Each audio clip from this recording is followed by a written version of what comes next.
পৌষ সংক্রান্তি বা মকর সংক্রান্তি ভারত উপমহাদেশীয় সংস্কৃতিতে একটি বিশেষ উৎসবের দিন। বাংলা পৌষ মাসের শেষের দিন এই উৎসব পালন করা হয়। এই দিন বাঙালিরা বিভিন্ন ধরনের অনুষ্ঠান আয়োজন করে থাকে। তার মধ্যে পিঠে খাওয়া, ঘুড়ি উড়ানো অন্যতম। ভারত একটি সবচেয়ে শুভ উৎসব উদযাপন করছে, মকর সংক্রান্তি, যা সূর্য দেবতাকে উৎসর্গ করা হয়। এই উৎসব বসন্তের আগমনের সূচনা করে, যা জ্যোতির্বিজ্ঞান এবং কৃষি চক্রের একটি গুরুত্বপূর্ণ মোড়। সমস্ত এলাকার পাশাপাশি আজ মুর্শিদাবাদের ফারাক্কার বিভিন্ন গঙ্গা ঘাটে পুণ্যার্থীদের ভিড় ছিল চোখে পড়ার মতো।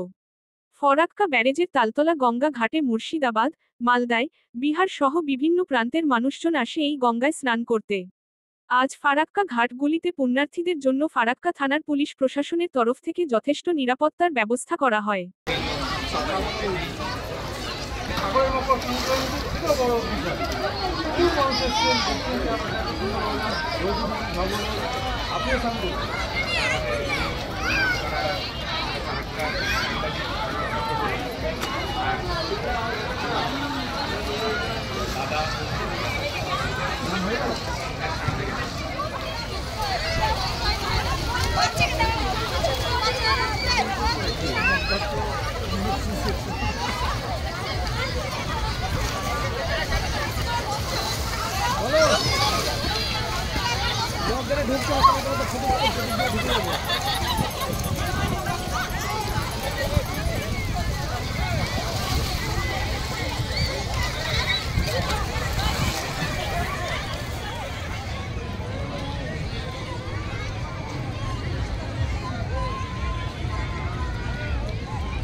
উঠেছে মেলা।